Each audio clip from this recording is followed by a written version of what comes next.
ამერიკის ახალი პრეზიდენტის სამომავლო გადაწყვეტილებებთან დაკავშირებით დიდი მოლოდინია საქართველოშიც. Როგორ აისახება დონალდ ტრამპის პრეზიდენტობის მეორევა და ჩვენს ქვეყანაზე რას ფიქრობენ მართულ გუნდსა და ოპოზიციაში, თემით შოთიკო სადაღაშვილი შემოგვიერთდება.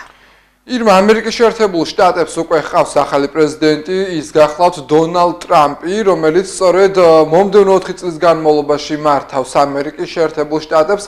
ხალხის მიერ არჩეულმა პრეზიდენტმა სამსახურებრივი მოვალეობის შესრულების პირველივე დღე სასამდე მნიშვნელოვან აღმასრულებელ განკარგულებას მოაწერა ხელი. პირველ ეტაპზე ტრამპმა რამოდენიმე განკარგულება მხარდამჭერების წინაშე გამართულ ღონისძიებაზე გააფორმა, ხოლო შემდეგ თეთრ სახლში გადაინაცვლა. იმ ფონზე, რომ საკმაოდ სწრაფად ვითარდება პოლიტიკური მოვლენები მსოფლიოში და იმ ფონზე, როდესაც ტრამპი საკმაოდ სწრაფად იღებს გადაწყვეტილებებს, დიდი არის მოლოდინი საქართველოში, რა მოხდება ჩვენი ქვეყნისა და ამერიკის ურთიერთობებში. ოპოზიციას გუშინდელ ინაუგურაციაზე ტრამპის სიტყვით გამოსვლამ დაანახა, რომ საქართველოს ხელისუფლებასა და ამერიკის შეერთებულ შტატებს შორის არანაირი ურთიერთობების გადატვირთვა არ მოხდება და პირიქით ტრამპი გააგრძელებს ქართველი ხალხის მხარდაჭერას. ქართული ოცნების არანაირი იმედი არ არის დაფუძნებული რეალობაზე. ქართული ოცნება ატყუებს ამ იმედებზე, როდესაც საუბრობს საკუთარ ამომრჩეველს. რაც შეეხება პრეზიდენტ ტრამპის გამოსვლას, პრეზიდენტმა ტრამპმა ილაპარაკა, როგორ უნდა იყოს ძლიერი, კიდევ უფრო ძლიერი ამერიკა და მე ვფიქრობ, რომ ძლიერი ამერიკა ნიშნავს ამერიკის მეტ პარტნიორულ ურთიერთობას დანარჩენ მსოფლიოსთან და ვფიქრობ, რომ ის, რასაც საუბრობს, მისი რეალობაში განხორციელებისთვის მნიშვნელოვანია და აუცილებელი არის, რომ ჩვენაირი ქვეყნები გააძლიეროს ამერიკის შეერთებულმა შტატებმა და დარწმუნებული ვარ, რომ ასეც მოხდება. პრეზიდენტი ტრამპი აუცილებლად მოახერხებს იმას, რომ საქართველოს დემოკრატიის განვითარების გზაზე, სამართლიანობის აღდგენისა და სამართლიანობაზე დაფუძნების გზაზე, აი ამ ბრძოლაში დაეხმარება და პირველ რიგში ამოვა იმ პრინციპებიდან, რომელსაც ახმოვანებს საპროტესტოდ გამოსული 100,000-ობით ადამიანი უკვე 60 დღის განმავლობაში.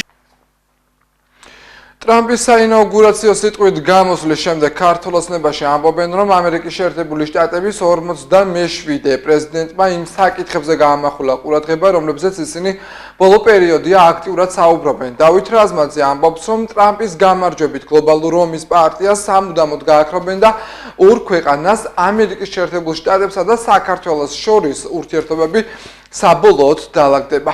პირველ რიგში მიულოცავ ბატონ ტრამპს არჩევას უკვე ოფიციალურად არის ინაუგურაციის შემდგომ პრეზიდენტი ერთ-ერთი დიდი ქვეყნისა, ფაქტიურად მსოფლიოს მართველი ქვეყნისა და ვისურვებდი მისი ყველა ის განცხადება, რაც მანამდეც და ის გაუკეთებია, ძალაში შესულიყოს. ფაქტიურად ასეც იქნება.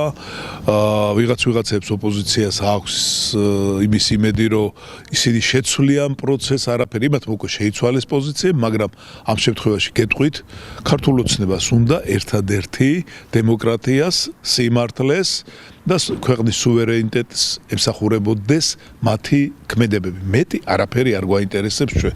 ამ შემთხვევაში იმედი იმისი გვაქვს, რომ იქნება სამართლიანი ქვეყანა. სხვა ჩვენ არაფერს არ ვითხოვთ ამერიკისგან და არც ბატონი ტრამპისგან. მე შეგახსენებთ, რომ დონალდ ტრამპმა თანამდებობა გუშინ ოფიციალურად გადაიბარა, როგორც საინაუგურაციო სიტყვით გამოსვლისას მან განაცხადა, ეს ამერიკის ახალი ოქროს ხანის დასაწყისია და ამერიკელებს პირდება, რომ ქვეყანას საერთაშორისო ავტორიტეტს აღუდგენს.